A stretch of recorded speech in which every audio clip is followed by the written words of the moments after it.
আশা করি সবাই ভালো আছেন। আজকে আমার আলোচনার বিষয়বস্তু হচ্ছে আপনি যার কাছ থেকে জমি কিনেছেন সেই ব্যক্তির নামীয় খতিয়ানের জমির খাজনা আপনাকে কেন দিতে হবে। অর্থাৎ দেখুন, আমি একটি খতিয়ান আপনাদের মাঝে প্রদর্শন করছি। সেই খতিয়ানে জমি আছে 1 একর 22 শতক। তো আপনি ধরুন যে কোনো একটি দাগের জমি কিনেছেন 5 শতক। সেই ক্ষেত্রে আপনি জমি কিনে রেখেই দিয়েছেন, আপনি আর নামজারি করার দিকে কখনো অগ্রসর হননি। তো এখন আপনি যখন নামজারি করতে যাচ্ছেন বা খাজনা দিতে যাচ্ছেন কোনো কারণে, তখন আপনাকে বলা হচ্ছে 1 একর 22 শতক, অর্থাৎ সম্পূর্ণ ওই খতিয়ানের সম্পূর্ণ জমির খাজনা আপনাকে দিতে হবে। তো দেখুন, ভূমি মন্ত্রণালয়ের একটা স্পষ্ট নির্দেশনা ছিল, 2010 সালের একটি স্পষ্ট নির্দেশনা ছিল যে খাজনা ব্যতীত কোনো জমি রেজিস্ট্রি করা যাবে না। যদিও ভূমি মন্ত্রণালয় এবং সাব রেজিস্ট্রি অফিস আইন মন্ত্রণালয় এই দুটি অফিস সম্পূর্ণ ভিন্ন একটি মন্ত্রণালয়ের অফিস, যেহেতু দুটি অফিসের লিঙ্কেজ বর্তমান ভূমি মন্ত্রণালয় যেহেতু অনলাইন লিঙ্কেজ, আর আইন মন্ত্রণালয়ের রেজিস্ট্রি অফিস যেহেতু আমাদের সাথে ভূমি মন্ত্রণালয়ের সাথে লিঙ্কেজ না থাকায় অনেকগুলো প্রবলেম সৃষ্টি হয়। তো সেই ক্ষেত্রে আপনার 2010 সালে একটি পরিপত্র, একটি নির্দেশনা জারি হয় যে জমির খাজনা ব্যতীত কোনো জমি রেজিস্ট্রি করা যাবে না।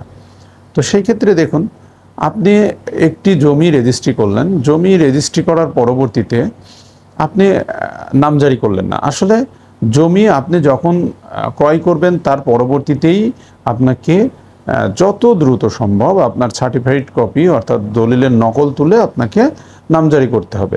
এখন আপনি যে নামজারি করতে দিলেন না, তো সেই ক্ষেত্রে এই যে আপনার খাজনা কিন্তু ডিউ হতে থাকলো, ওদিকে মূল মালিকও খাজনা দিচ্ছে না। যদিও 3 বছর খাজনা প্রদান না করলে এসএনটি অ্যাক্টের 92 গ সেকশন অনুযায়ী এই জমি পিডিআর অ্যাক্ট এর আলোকে খাস করা যেতে পারে। যদিও আমাদের ইউনিয়ন ভূমি সহকারী কর্মকর্তাগণ অনেক সময় আপনাদের নাগরিক সুবিধার জন্য আপনাদের অনেক সময় বলে, অনেক সময় মাইকিং করে, বিভিন্নভাবে প্রচারণা করে ভূমি উন্নয়ন কর গ্রহণ করে, যেমন আপনাদের সম্পত্তি আপনাদের মাঝখানে বজায় থাকুক সেই চেষ্টা করে। ঠিক একইভাবে আপনারাও ভূমি উন্নয়ন কর দেওয়ার চেষ্টা করে থাকেন, কিন্তু অনেকে এই ভূমি উন্নয়ন কর প্রদান করেন না। যার দরুন হয় কি, যে একদিকে যেমন আমরা আমাদের আইনের আলোকে খাসও করিনি, আবার আপনাদের খতিয়ানেও পড়ে আছে।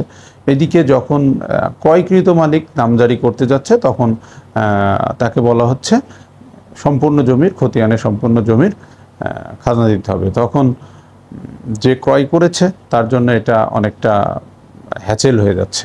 তো দেখুন, অনলাইন ভিত্তিক যেই ভূমি উন্নয়ন কর সেটি আংশিক নেওয়ার কিন্তু কোনো সুযোগ নেই, যে ওই খতিয়ানের জমির খাজনা আপনাকে দিতে হবে। তো দেখুন, আপনি যেহেতু নামজারি না করার কারণে, আপনি যদি সেই সময় নামজারি করতেন তাহলে কিন্তু আপনি 5 শতক জমি কিনেছেন, 5 শতকই আপনি খাজনা দিতে পারতেন।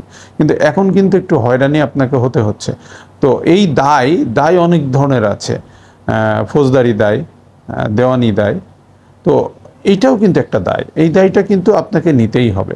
কারণ আপনি কিন্তু এইটি নামজারি করেননি। নামজারি না করার জন্য, যদি নামজারি করতেন শুধু তো আপনাকে এতটা হয়রানি হতে হতো না, আপনার শুধু 5 শতক জমির খাজনা দিলেই হতো। তো সেই ক্ষেত্রে আপনাকে অবশ্যই জমি হস্তান্তর অর্থাৎ ক্রয় করার পরেই আপনি যত দ্রুত সম্ভব সার্টিফাইড কপি দিয়ে আপনি নামজারি করে নেবেন।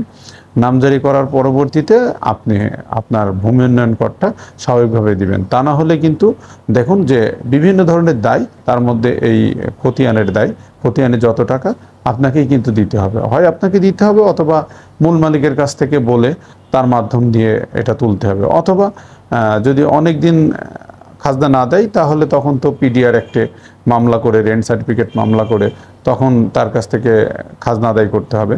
তো সেটি অনেক হয়রানি, যদিও অনেক আপনি যত দ্রুত চাচ্ছেন তখন তত দ্রুত হবে না, তখন আপনার কাছে মনে হবে যে অফিস হয়তো আপনাকে কোনোভাবে হয়রানি করছে। আসলে হয়রানিটা কিন্তু শুধু অফিসকেই দোষ দিলে হয় না, নিজেরও অনেকটি থাকে।